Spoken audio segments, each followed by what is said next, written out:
तो स्वागत है आप सभी का एक बार फिर से ब्रेक के बाद लगातार अपडेट्स के साथ हम आपके साथ जुड़े हुए हैं। ये टैली आप लगातार देख रहे हैं, चूंकि ये थोड़ा बढ़ रही है, थोड़ी घट रही है, और इस बीच अपडेट क्या है इसको जानने के लिए एक बार फिर से सीधे रुक करेंगे अपने ब्रेकिंग सेंटर का। हमारे साथ हमारे सहयोगी मौजूद हैं, सीधे उनका रुख कर लेते हैं।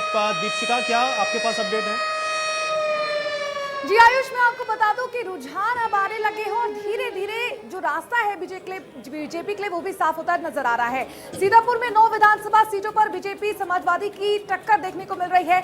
7 विधानसभा सीटों पर बीजेपी ने बढ़त बना रखी है। साथ ही आपको बता दें कि सदर और लहरपुर में सपा प्रत्याशी आगे चल रहे हैं। वहीं सीतापुर से बड़ी खबर हम आपको दिखा रहे हैं, जहां 9 विधानसभा सीटों पर बीजेपी और सपा आमने सामने टक्कर देखने को मिल रही है। 7 विधानसभा सीटों पर बीजेपी ने बढ़त बना रखी है। तो लगातार रुझानों से जुड़ी ये बड़ी खबर हम आपको दिखा रहे हैं, रिजल्ट से जुड़ी हुई, जहां पर 7 विधानसभा सीटों पर बीजेपी ने बढ़त बना रखी है। लगातार ये बड़ी खबर, सदर और लहरपुर में सपा प्रत्याशी आगे चलते हुए नजर आ रहे हैं। सीतापुर में 9 विधानसभा सीटों पर बीजेपी और समाजवादी पार्टी आमने सामने दिखाई दे रही है।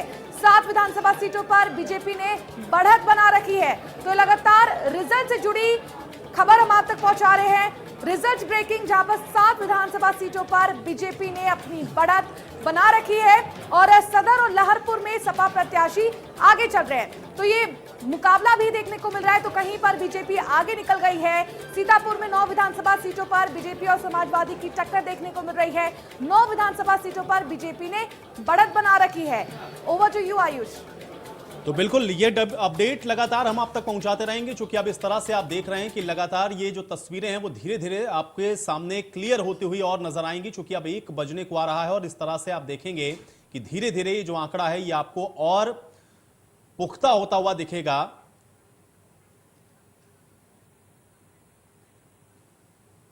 और तस्वीरें भी लगातार हम आपको जश्न के दिखा रहे हैं। सीधे हम रुक कर लेते हैं, हमारे साथ हमारे चैनल हेड अरविंद चतुर्वेदी जी मौजूद हैं, उनके साथ अपर्णा यादव भी हैं। मैं सीधे उनका ही रुक करता हूं। Arvind ji, over to you. Aparna जी, आपका स्वागत है इंडिया न्यूज उत्तर प्रदेश उत्तराखंड में।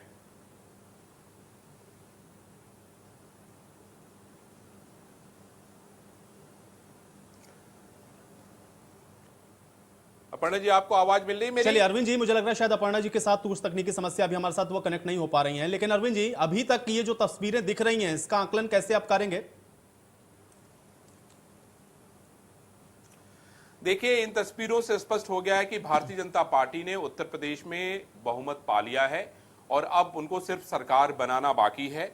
उनके जो गठबंधन के साथी थे वो भी शानदार चुनाव लड़े हैं और मैं समझता हूं कि ये दूसरी विपक्षी पार्टियों के लिए एक बड़ा सबक है। अरविंद जी, अब अपर्णा यादव हमारे साथ जुड़ चुकी हैं। अपर्णा जी, बहुत स्वागत है आपका हमारे साथ इंडिया न्यूज में जुड़ने के लिए। अरविंद जी भी हमारे साथ मौजूद हैं। Arvind ji, over to you. Aparna ji, India news Uttar Pradesh Uttarakhand में आपका स्वागत है। जी बहुत बहुत धन्यवाद अरविंद जी। तो आप तो रात भर रामायण पढ़ने की बात कर रही थी, नींद नहीं आ रही थी, सो पाई कि नहीं सो पाई आप? और अब तो परिणाम आ गए सबके सामने। मैंने रात में ही सुंदरकांड का पाठ किया अरविंद जी। तो अब आपकी सारी चिंताएं खत्म हो गई है ना? आपकी पार्टी ने बहुत बड़ा बहुमत पा लिया है, सब खत्म हो गई है जी। और अच्छे दिन आ गए हैं जी। तो अब आपने बताइए मुझे जरा, मुख्यमंत्री जी के लिए आपने मतलब पूरे प्रदेश में इतना सारा प्रचार किया, कितने कितने जगहों पे आप गई थी, और अब मुझे बताइए कि राजनीति आगे कैसे जा रही है? जो डबल इंजन की सरकार की परिकल्पना थी भारतीय जनता पार्टी की, वो सफल नजर आ रही है अपर्णा जी? देखिए, सारे लोग अरविंद जी बार बार पूछ रहे थे कि बहुत सारे लोगों ने गाने बनाए, बहुत सारे लोगों ने तुष्टीकरण की राजनीति करी, मगर आज जो जनता का फैसला है कि देखिए, मैं तो यही कहूंगी, एक नारा चलता था हिंदू मुस्लिम सिख ईसाई आपस में है भाई भाई। मैं ये कहूंगी कि हिंदू मुस्लिम सिख ईसाई आज सबके सब है भाजपाई। तो मोदी जी का जो ये नारा है, सबका साथ सबका विश्वास सबका प्रयास, इसमें लगा है और इसको आत्मसात किया है आदरणीय यशस्वी मुख्यमंत्री योगी जी ने। मैं बार बार कहती आई हूँ और आज ये परिणाम जो है, प्रचंड बहुमत की जो सरकार भारतीय जनता पार्टी बना रही है, ये इसी का एक द्योतक है। अपर्णा जी, मुझे ये बताइए कि आपने पूरे प्रदेश के लगभग बहुत जगह पे आपको जाने का मौका मिला। आप बनारस गई, आप अयोध्या गई, उसके अलावा हर जगह जहां पार्टी ने आपको भेजा वो वहां पर आप गई। तो आपको जीत की खुशबू पहले से ही मिल रही थी या थोड़ा बहुत चिंता था? मैं तो जहां भी गई थी बहुत ही आश्वस्त होकर के वापस आ रही थी लखनऊ। और मैं मतलब बता रही हूँ कि मेरी एक आदत है कि मैं हमेशा वहां की महिलाओं से जा करके बात जरूर करती थी कि कोई समस्या, कोई परेशानी, कोई भी दुविधा अगर आपके मन में हो तो आप मुझे बताएं। मैं भारतीय जनता पार्टी की तरफ से आई हूँ। तो महिलाओं का इतना ज्यादा रुझान था बीजेपी की तरफ कि मैं बहुत आश्वस्त होकर के लौटती थी, बहुत संतुष्टि के साथ लखनऊ वापस आती थी कि ये पर्टिकुलर जगहों पे जहां मैं गई हूँ वहां से प्रचंड बहुमत से भारतीय जनता पार्टी आ रही है। तो मैं ये भी जानती हूँ कि इस बार महिला का वोट परसेंटेज भी बढ़ा है। और हर सीट पे देखेंगे अरविंद जी, जो ये विपक्षी लोग बोल रहे थे कि जातिगत आधार पर बांटना, धर्म के नाम पर बांटना, महिलाओं ने जो है प्रोग्रेस के, डेवलपमेंट के वर्क पे और जो काम किए हैं आदरणीय यशस्वी मुख्यमंत्री जी ने, उसके दम पर सारे लोगों ने वोट किया है बीजेपी को, इररिस्पेक्टिव ऑफ कोई भी जाति हो, कोई धर्म हो। ये जो बार बार इस पे डिवाइड एंड रूल की पॉलिसी चलाते थे विपक्ष, वो फेल होते नजर आ रहे हैं। जी अपर्णा जी, मुझे ये बताइए कि कौन कौन सी मिठाई आज आपने बनवाई है? मुझे पता चला है कि आपने मिठाइयों का ऑर्डर कल ही दे दिया था। मैंने मिठाइयों का ऑर्डर भी दे दिया है और सबको मैं मिठाई भी खिलाऊंगी। पार्टी कार्यालय जाऊंगी तो मैं सबको मिठाई भी खिलाऊंगी। और मैं आज बहुत खुश हूँ क्योंकि जो है बार बार मैं कह रही थी कि बाबा जी के लिए मेरे हृदय में इतना सम्मान है, इतना ज्यादा मैं उनकी एक, क्योंकि वो संत है और समाज के लिए जब संत अपने आप को सब कुछ छोड़ करके राजनीति के पथ पर बढ़ता है तो वो बहुत सर्वश्रेष्ठ, मुझे लगता है, एग्जाम्पल सेट करता है। और जिस तरह से उन्होंने एक पूरे प्रदेश के ख्याल रखा है कोविड पीरियड में, मैं तो बहुत ज्यादा उनका साधुवाद करती हूँ। आदरणीय प्रधानमंत्री जी का भी बहुत धन्यवाद देती हूँ कि काशी में उन्होंने जगह जगह अपने हम सभी कार्यकर्ताओं से बोला कि प्रणाम पहुंचाने का काम करें।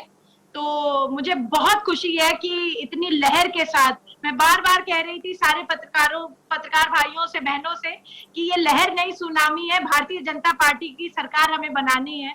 और आज फिर से ताज सजने वाला है, फिर से राम राज्य की स्थापना होने जा रही है। इसके लिए सभी उत्तर प्रदेश की जनता को मेरा साधुवाद है। जी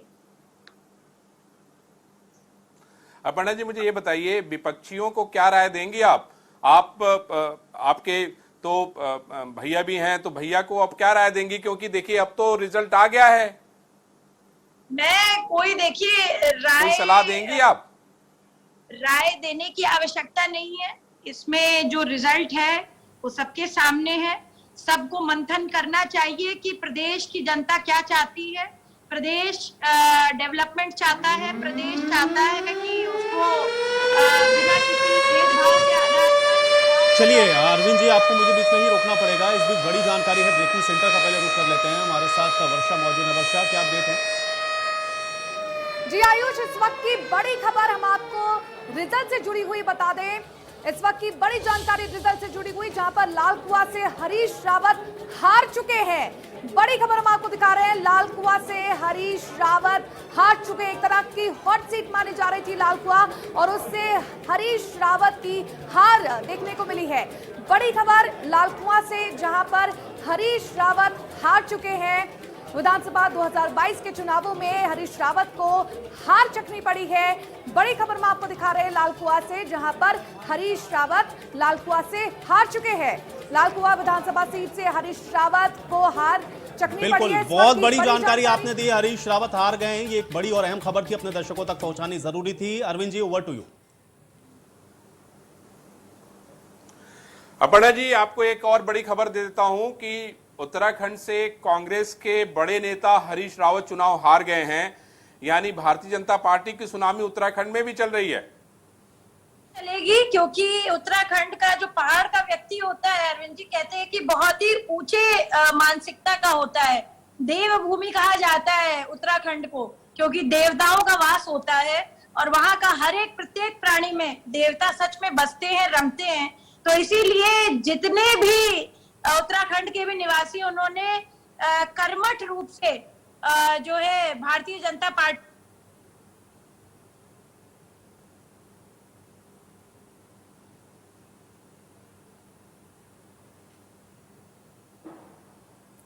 आवाज नहीं आ रही है। चलिए अरविंद जी, मुझे लग रहा है शायद तकनीकी समस्या है, संपर्क टूट गया है, लेकिन ये बहुत बड़ी जानकारी है। हरीश रावत अपना चुनाव हार गए हैं लाल कुआं से। ये इस वक्त की सबसे बड़ी और बिग ब्रेकिंग है जो आपकी स्क्रीन पर लगातार चल रही है। और अब इसी तरह से अब आपको धीरे धीरे नतीजे भी पता चलने शुरू हो जाएंगे, क्योंकि रुझान आप देख रहे हैं कि धीरे धीरे अब नतीजों में तब्दील हो रहे हैं। और जो सीट आप इस समय देख रहे हैं, जो टैली आपके स्क्रीन पर चल रही है, ये धीरे धीरे अब आपको नतीजों में परिवर्तित होती हुई भी दिखेगी।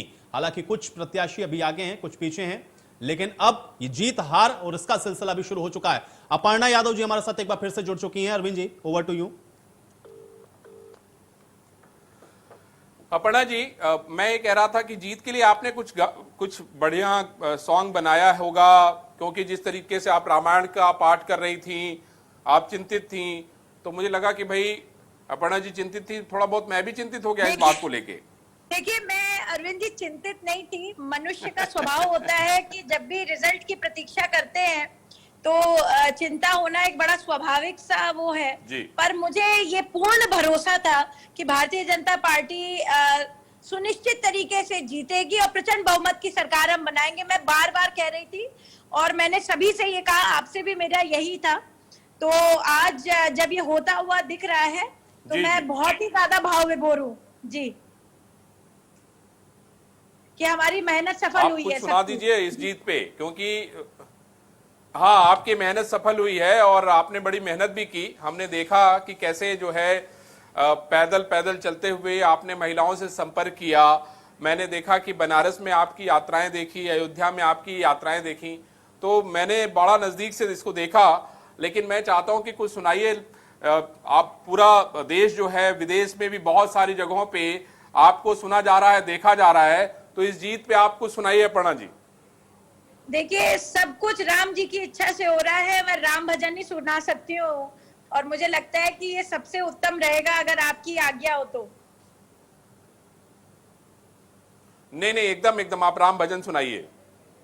श्री राम श्री राम श्री रामचंद्र कृपालु भज मन हरण भव भय दारु।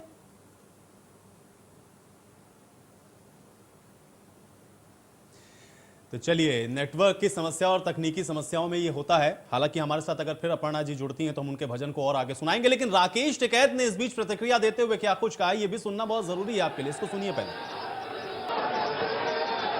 तो एक बार तस्वीरें देखते चलें आप लोग। भारतीय जनता पार्टी के कार्यालय की तस्वीरें हम आपको दिखा रहे हैं, जहां पर आप देख रहे हैं कि जश्न का माहौल बन चुका है, जश्न शुरू हो चुका है। चूंकि अब ये तय हो चुका है कि भारतीय जनता पार्टी सरकार बना रही है उत्तर प्रदेश के अंदर, और इसके अलावा उत्तराखंड में भी लगभग जो परिदृश्य है वो बिल्कुल स्पष्ट हो चुका है। क्योंकि अब आप देखें, कांग्रेस की तरफ से जो कि मुख्य अपोनेंट पार्टी थी, जो कि ये दावा कर रही थी कि वो सत्ता में आने वाली है, उनके सीएम फेस के तौर पर जिनको प्रोजेक्ट किया जा रहा था, हालांकि इसको ऑफिशियली अनाउंस नहीं किया गया था, लेकिन हरीश रावत का चुनाव हारना ये अपने आप में एक बहुत बड़ी खबर है जो लगातार हम आप तक पहुंचा रहे हैं। और ऊपर से आप ये देख रहे हैं कि उत्तर प्रदेश में ये जो आंकड़ा है वो लगातार बढ़ता हुआ आपको दिख रहा है। देखिए, अभी भी 270 सीटों पर भारतीय जनता पार्टी ने बढ़त बना रखी है। समाजवादी पार्टी 125 सीटों पर है, बहुजन समाज पार्टी 3, कांग्रेस 2 और अदर्स को भी 3 सीटों पर बढ़त है। लेकिन जश्न की तस्वीरें देखिए, होली अभी से मननी शुरू हो चुकी है और ये तस्वीरें लगातार हम आपको दिखा रहे हैं। चूंकि अब धीरे धीरे कार्यकर्ताओं का और नेताओं का जो जमावड़ा है वो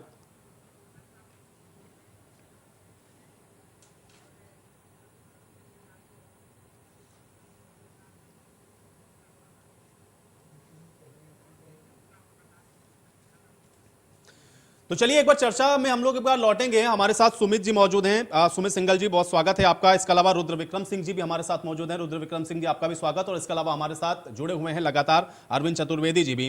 सुमित जी, सबसे पहले आपके पास मैं आ जाता हूं, क्योंकि अभी ये जो बड़ी जानकारी आई जिसमें लालकुआं से हमने देखा कि हरीश रावत चुनाव हार गए, एक टिप्पणी आपकी इस पर मैं चाहूंगा।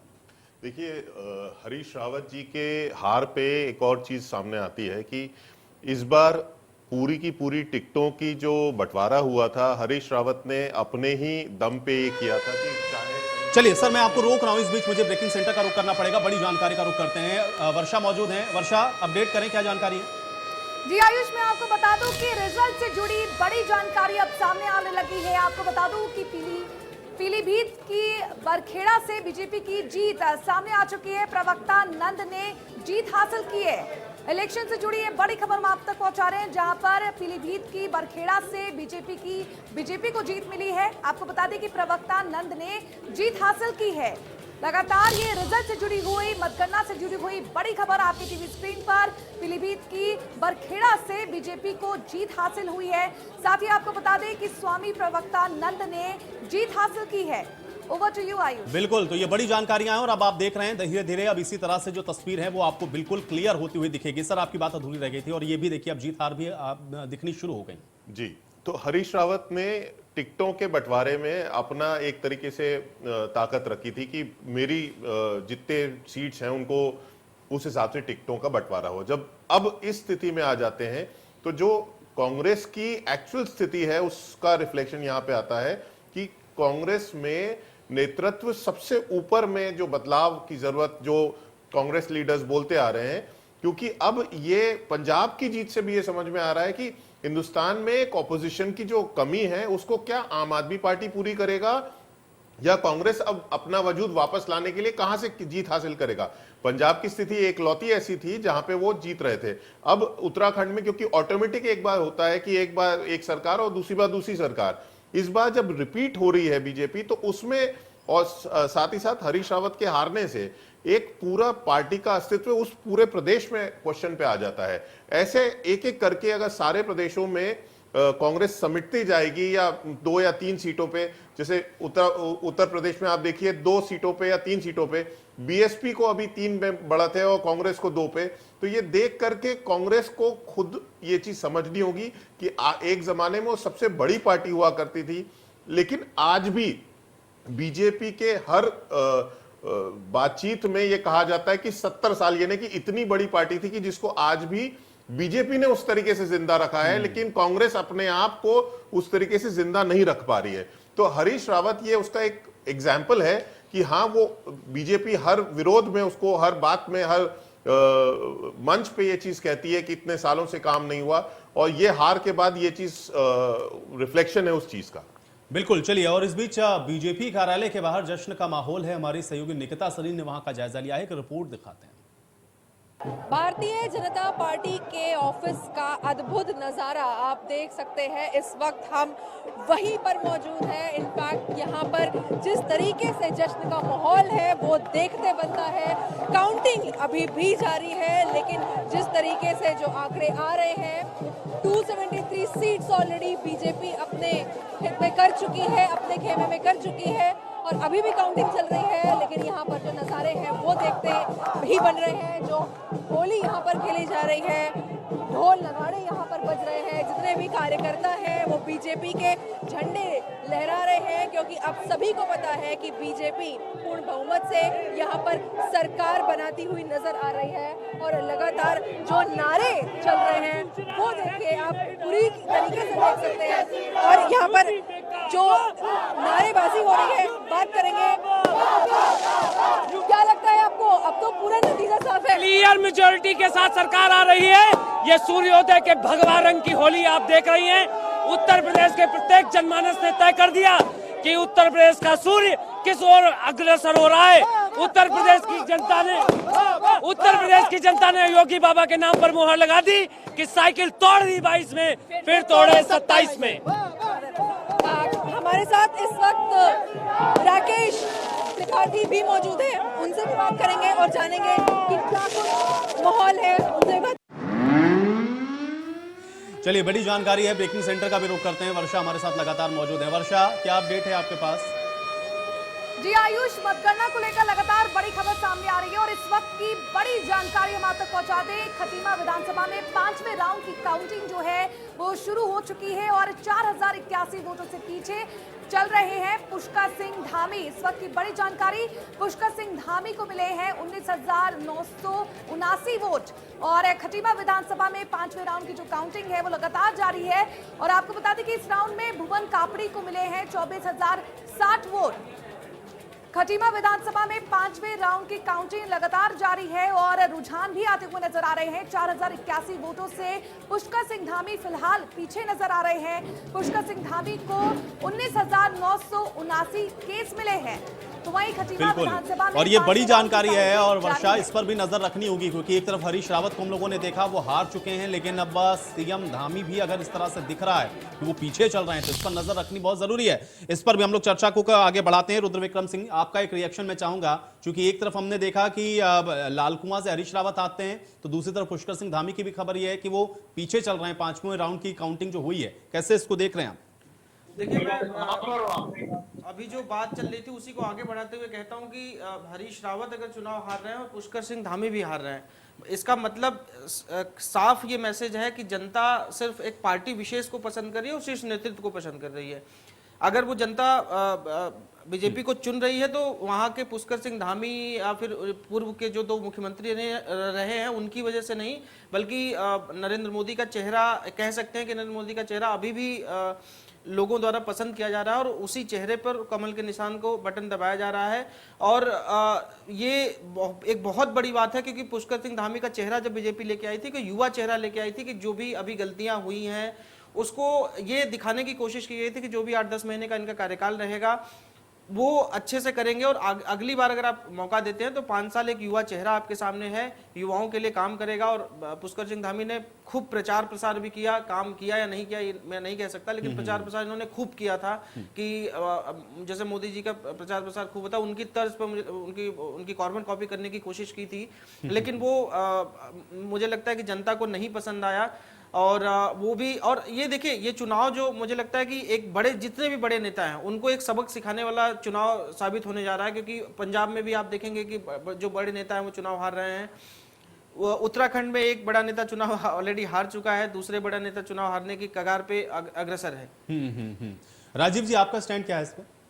स्टैंड तो मेरा क्या, जनता का है, जनता देख रही है। और आयुष जी, मैं आपको बताऊं कि कांग्रेस के लिए ये कितनी बुरी खबर है कि उनके सीएम पद के प्रत्याशी या घोषित प्रत्याशी और पूर्व सीएम वहां से चुनाव हार चुके। चलिए राजीव जी, आपको रुकूंगा, सेंटर का पहले मैं रुक करता हूं, फिर मैं आपके पास वापस आता हूं। वर्षा, जानकारी क्या है?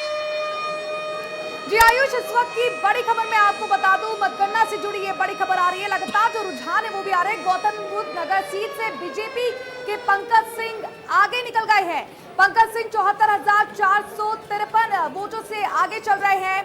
कांग्रेस से पंखुड़ी पाठक को 6,500 वोट फिलहाल मिले हैं। वहीं आपको बता दूं कि गौतम बुद्ध नगर से बीजेपी के पंकज सिंह आगे चल रहे हैं। तो इस वक्त की बड़ी जानकारी, और ये जो डाटा है इस पर भी नजर रखनी होगी वर्षा। देखिए 74,453, ये एक बहुत बड़ा गैप है। राजीव जी, देखिए, जिस तरीके से 74,000 प्लस वोटों से आगे चल रहे हैं और कांग्रेस प्रत्याशी को मात्र 6,500 के लगभग वोट मिली है, तो सीधा सीधा यही कह लीजिए कि जमानत जब्त की शुरुआत दिल्ली का जो एंट्रेंस है वहां से शुरू उत्तर प्रदेश में भी हो चुकी है और कांग्रेस को इसके विषय में मंथन करने की जरूरत है। प्रियंका गांधी का जो नारा था कि लड़की हूँ, लड़ सकती हूँ, लड़कियां लड़ी तो बहुत मगर सफलता नहीं हासिल कर पाई, जीत नहीं हासिल कर पाई, क्योंकि नेतृत्व जो रहा है वो कमजोर रहा है। लीडर अगर कमजोर रहता है तो फिर जो योद्धा लड़ते हैं वो भी हार ही जाते हैं। ऐसा अक्सर देखा गया है लड़ाइयों में। लेकिन राजीव जी, अभी राकेश टिकैत को भी आप सुन रहे थे, वो तो ये कह रहे हैं कि इस समय अगर भले ही वोट मिल रहा हो तो भारतीय जनता पार्टी ने सिर्फ इसी पर काम किया है कि उसको वोट कैसे लेना है, उसको जनता के मुद्दों से कोई मतलब नहीं। बाकी दलों को किसने रोका था? प्रत्येक राजनीतिक पार्टी जो चुनाव लड़ती है वो इसी पर काम करती है कि वोट कैसे मिलेंगे। वो मैं उनको ये भी सुन रहा था कि हमें आंदोलन करने का तजुर्बा है, कि हमें आंदोलन कैसे करना है। तो प्रत्येक व्यक्ति अपने अपने फील्ड में माहिर है। भाई, विपक्षी दलों को किसी ने रोका थोड़ा ही था, वो भी काम करते, कैसे वोट मिलेगी। मगर आप तो लगे रहे। अभी मैं उसको समाजवादी के प्रवक्ता को सुन रहा था, अशोक यादव जी को, वो कह रहे थे कि जी धर्म की राजनीति हुई। भाई, जब आप गाजियाबाद में आजाउस बना रहे थे तब धर्म की राजनीति नहीं थी क्या? आप भी धर्म की राजनीति कर रहे हैं, वो भी धर्म की राजनीति कर रहे हैं। बात राजनीति धर्म की हो रही, विकास की, इससे मतलब नहीं। बात यह है कि राजनीति वो हो रही जिससे जीत हासिल हो। चलिए राजीव जी, में सफल रहे, आप हार गए। मैं उत्तराखंड का इस समय रुख करूंगा। हमारे साथ डॉक्टर प्रवीण, हमारे ब्यूरो चीफ जुड़े हुए हैं, जो कि हरीश रावत के घर के बाहर मौजूद हैं। डॉक्टर प्रवीण, इस समय क्या अपडेट है आपके पास, क्योंकि सीट लाल कुआं से हार गए हरीश रावत, इस समय क्या जानकारी आपके पास? देखिए, निश्चित तौर पर जो खबर मिल रही है कि हरीश रावत जो कि मुख्यमंत्री पद के इस दौर में सबसे आगे चल रहे थे, या यूं कहें कि वो मुख्यमंत्री बनना चाहते थे और उसके लिए तमाम हथकंडे उन्होंने अपनाए। और जब भी कांग्रेस एक बार दिखती थी कि कांग्रेस की स्थिति मजबूत है, तब वो अपना मुख्यमंत्री राग छेड़ देते थे। और जो खबर अभी मिल रही है कि खुद चुनाव हार गए हैं, कांग्रेस की स्थिति भी बहुत बेहतर नहीं है, लेकिन खुद हरीश रावत चुनाव हार गए हैं। और ये माना जा रहा था कि हरीश रावत ने अपने लोगों को ज्यादा से ज्यादा टिकट दिलवाने में सफल रहे थे, और खुद जब चुनाव हार गए हैं तो निश्चित तौर पर आप मान सकते हैं कि यहाँ पर कांग्रेस की स्थिति क्या हो सकती है। कांग्रेस में जिस तरह की खेमेबाजी सामने आई थी, जिस तरह से हरीश रावत बार बार कह रहे थे कि पार्टी में ही मगरमच्छ है, अब वो राजनीति से दूर जाना चाहते थे, उसका असर साफ तौर पर दिखा है। और कहीं ना कहीं जो महत्वाकांक्षा है वो खुद हरीश रावत को और पार्टी को, दोनों को उनकी जो महत्वाकांक्षा है ले डूबी है। बिल्कुल। इस बीच बड़ी जानकारी का मैं रुख कर लूंगा, आप मेरे साथ बने रहें डॉक्टर प्रवीण। वर्षा हमारे साथ मौजूद है। वर्षा, अपडेट बताएं। जी आयुष, आपको बता दूं कि चुनावों से जुड़ी हुई, मतगणना से जुड़ी हुई बड़ी खबर जो है लगातार सामने आ रही है। आपको बता दूं कि गोरखपुर सदर से योगी आदित्यनाथ 51,000 वोट से आगे चल रहे हैं। करल से अखिलेश यादव 26,000 वोट से आगे चल रहे हैं। कुंडा से राजा भैया 5,000 वोट से आगे चल रहे हैं। तो ये महामुकाबला देखने को मिल रहा है। फाजिल नगर सीट से स्वामी प्रसाद मौर्य पीछे हैं। आपको बता दूं कि जो तीनों बीजेपी के नेता हैं, चाहे वो स्वामी प्रसाद मौर्य हो, धारा बिल्कुल। सिंह हो, वर्षा, आपने ये पीछे वीवीआईपी चल रहे हैं। सीट्स बताई और इस पर मैं थोड़ा सा और चर्चा कर लेता हूं। सुमित जी, आपके पास आऊंगा मैं वापस, क्योंकि हम लोग देख रहे हैं एक तरफ स्वामी प्रसाद मौर्य पीछे दिखते हैं, ओम प्रकाश राजभर हमको पीछे नजर आते हैं जहुराबाद से, और इसी तरह से जब हम आगे देखते हैं तो हमको ये लगता है योगी आदित्यनाथ आगे हैं, करहल से अखिलेश यादव आगे बढ़ते हुए दिख रहे हैं। ये जो बड़े चेहरे जो कि समाजवादी पार्टी के पास आए थे, इस उससे कि उनके वोट में वो कुछ ऐड करेंगे, वो तो और लग रहा है कि उनके लिए लायबिलिटी हो गए। नहीं, देखिए, इस चुनाव की सबसे बड़ी एक जीत जो है वो चेहरों पे राजनीति प्रत्याशियों के तौर पे नहीं है, लेकिन एंटी वोट प्रत्याशियों को मिला है। जो फॉर वोट मिल रहा है वो जैसे कि माना जाता है कि योगी जी ने, अगर आप देखें शुरुआती दौर में 2 से 3 साल, तो जितना रूरल बेल्ट था। सुमित जी, मैं आपको बीच में रोकूंगा, गिरिराज सिंह के साथ बातचीत देश में 2.5 करोड़ घर देना यह अवतारित पुरुष का काम था।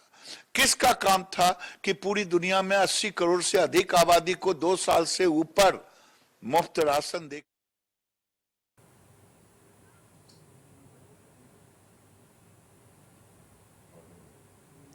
तो चलिए, गिरिराज सिंह को आप सुन रहे थे, एक बार फिर से चर्चा में लौटेंगे। सुमित जी, आपकी बात अधूरी थी।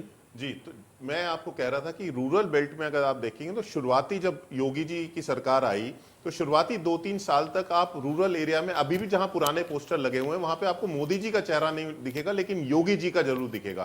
तो पूरे सारे विधानसभाओं में जहां रूरल एरियाज थे वहां पे योगी जी ने अपना एक इमेज बनाई। लेकिन जिन लोगों ने वहां के सिटिंग एमएलए को या जो काफी जगहों पे इंडिविजुअल कैंडिडेट्स के साथ डिसलाइकिंग है, उसका वोट में रिफ्लेक्शन दिखता ही है। होता क्या है कि एक वोटर की एक अपेक्षा होती है कि उसके जो जितना बड़ा लीडर होता है उतनी ज्यादा अपेक्षा होती है उसको। अगर वो उस तरीके से उनको संजो नहीं सकता तो उसको उसका खामियाजा भरना पड़ता है। एक और बहुत बड़ा फर्क देखेंगे कि जब कोरोना पार्ट 2 आया था तब बहुत सारे लोगों ने इन नेताओं से बातचीत की थी। 64,000 इतनी मेहनत आप लोग मन से करें। चलिए, मैं आपको रोक रहा हूं। पूर्व मुख्यमंत्री त्रिवेंद्र सिंह रावत क्या कुछ कह रहे हैं वो सुनवाते हैं।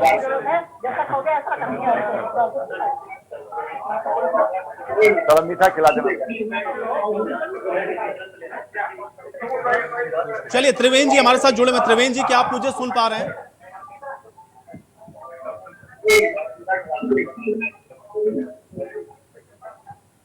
चलिए, त्रिवेंद्र जी तक शायद मेरी आवाज नहीं पहुंच रही। दोबारा से कोशिश करेंगे उनके साथ कनेक्ट होने की। लेकिन उससे पहले चूंकि हम लोग चर्चा भी कर रहे थे और सुमित जी भी जो अपनी बात रख रहे थे, रुद्र विक्रम सिंह जी, आपसे भी मैं यही समझना चाह रहा हूं, क्योंकि एक तो हम लोग को अब जो जीत हार का अंतर है वो भी अब दिखने लगा है कि एक बड़ा दिख रहा है। बड़ी सीटों पर, वीवीआईपी सीटों पर भी हमको दिख रहा है कि जो चेहरे गए थे छोड़ के भारतीय जनता पार्टी को, वो अपनी अपनी सीटें नहीं बचा पा रहे हैं। इसका आकलन आप किस तरह से करते हैं? देखिए, उत्तर प्रदेश में सिर्फ और सिर्फ जैसा कि अभी सुमित जी ने बताया कि उत्तर प्रदेश में 2-3 चीज़ें जो फैक्टर रही हैं जो मुझे समझ में आता है कि एक तो जो राशन वाली जो 2 साल से बीजेपी ने राशन जो बांटा, राशन प्रशासन और एक मैं तीसरा, जो राशन प्रशासन दो लोग कह ही रहे हैं, मैं तीसरा एक टर्म उसमें और जोड़ूंगा कि बाबा का आसन, कि जो बाबा ने जो चलिए ब्रेकिंग सेंटर का मुझे रुक करना पड़ेगा, एक बड़ी जानकारी है। वर्षा, क्या अपडेट है?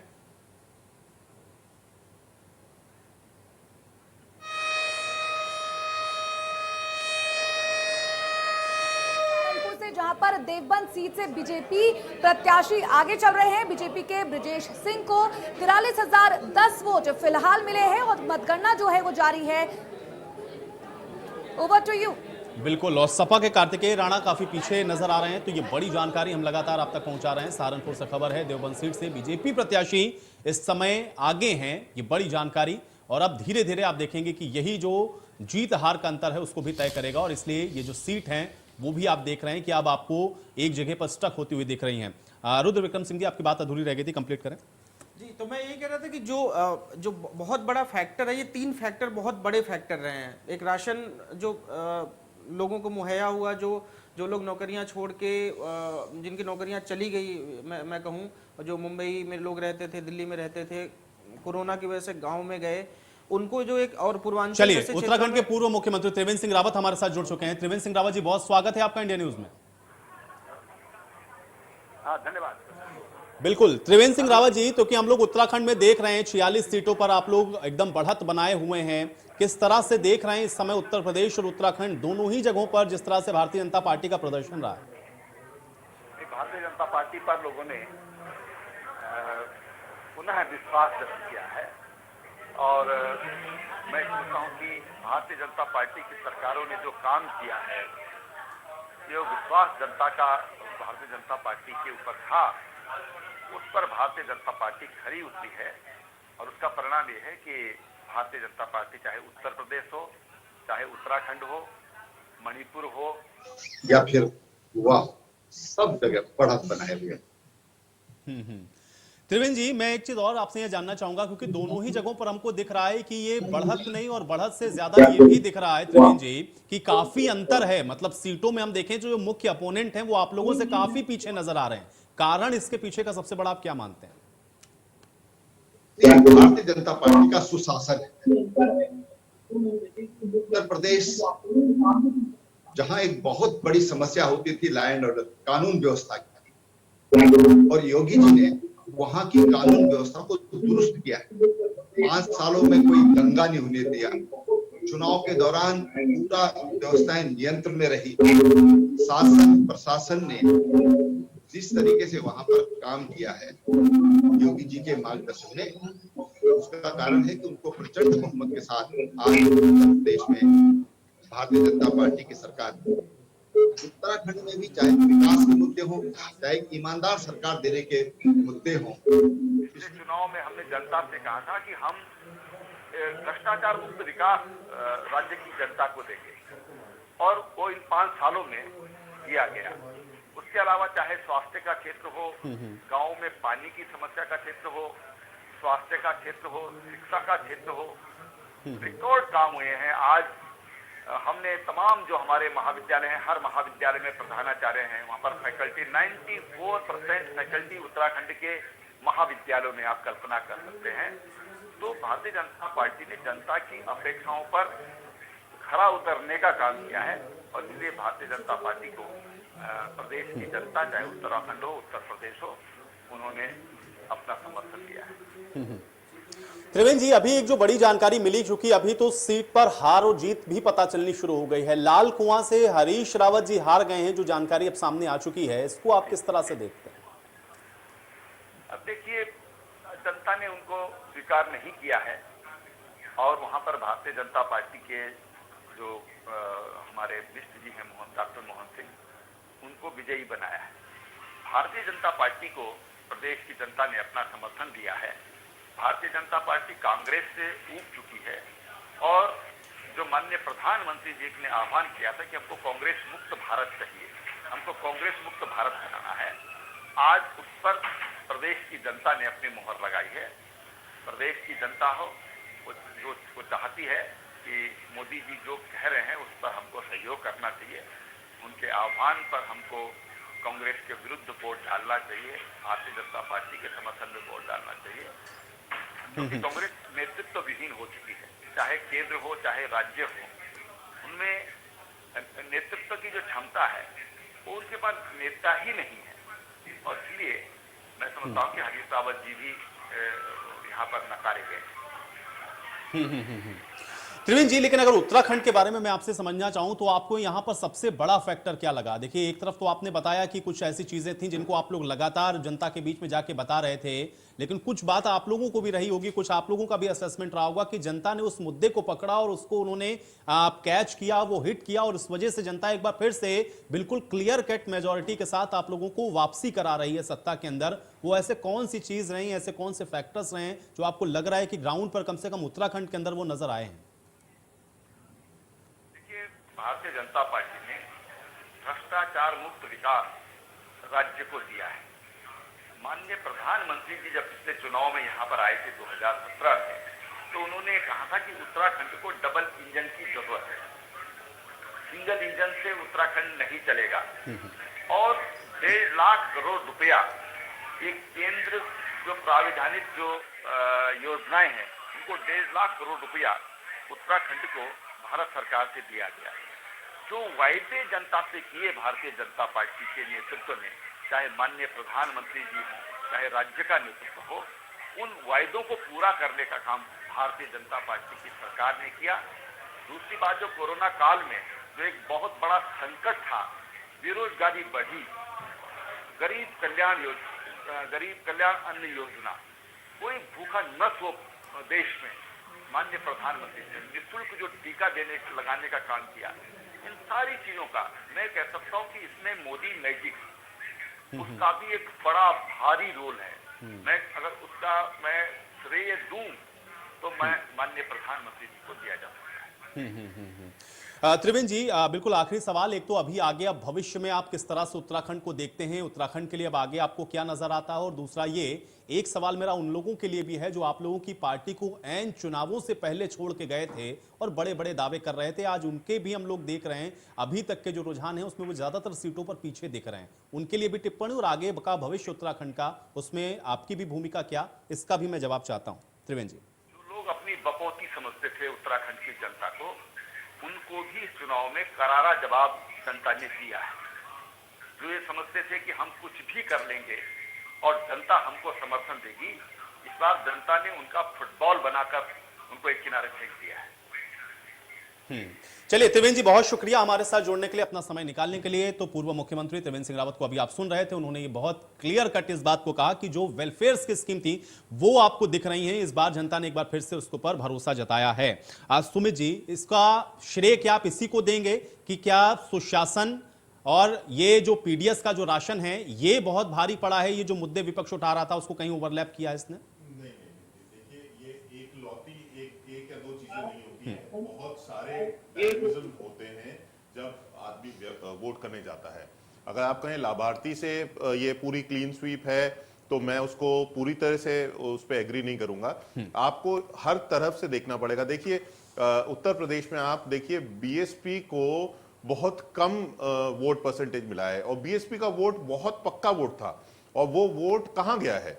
वही डिफरेंस आपको दिख रहा है आज बीजेपी के वोट बैंक में और एसपी के वोट बैंक में, क्योंकि एसपी की तरफ बीएसपी का वोटर कम जाता है। ये सारी चीजों को जैसे जैसे समय बढ़ता जाएगा लोग उस पे एनालिसिस करेंगे, लेकिन अगर आप कहें केवल एक ही कारण से वोट मिला है तो मैं उस पे एग्री नहीं करूंगा। दूसरी एक बहुत बड़ी बात है कि आप कह रहे हैं सुशासन के कारण वोट मिला है। मैं ये भी कह सकता हूं कि क्योंकि समाजवादी पार्टी के समय में या इस तरीके से कुछ ऐसे गुंडा तत्व की एक इमेज या उस तरीके के काम हुए हों जिस कारण से बहुत ज्यादा लोग। चलिए सुमित जी, आपको रोकना पड़ेगा मुझे, ब्रेकिंग सेंटर का मैं रुक करता हूं। वर्षा हमारे साथ मौजूद है। वर्षा, अपडेट दें, क्या है? जी आयुष, मैं आपको बता दूं कि चुनावों से जुड़ी लगातार ये बड़ी खबर सामने आ रही है। मतगणना से लेकर आपको बता दूं कि रामपुर से इस वक्त की बड़ी खबर आ रही है, जहां की जीत की तरफ बढ़ रहे हैं आजम खान और उनके बेटे। आजम खान 50,000 वोटों से आगे चल रहे हैं। इस वक्त की बड़ी जानकारी, अब्दुल्ला आजम भी 38,000 वोटों से आगे बढ़ रहे हैं। रामपुर से लगातार बड़ी खबर, जहां पर जीत की तरफ बढ़ चुके हैं आजम खान और उनके बेटे। दूसरे नंबर पर आजम खान के प्रतिद्वंदी बीजेपी प्रत्याशी हैं और लगातार ये बड़ी खबर रामपुर से, जहां पर जीत की तरफ बढ़ रहे हैं आजम खान और उनके बेटे। आजम खान 50,000 वोटों से आगे चल रहे हैं, तो वहीं आपको बता दें कि अब्दुल्ला आजम 38,000 वोटों से आगे बढ़ चुके हैं। Over to you Ayush. बिल्कुल, तो अब ये जो दो अहम जानकारी आपने बताई हैं ये भी बहुत महत्वपूर्ण है, क्योंकि आजम खान और उनके बेटे दोनों आगे इस समय चल रहे हैं। और इस बीच हेमा मालिनी की तरफ से क्या कुछ कहा गया है, पहले ये भी सुनिए।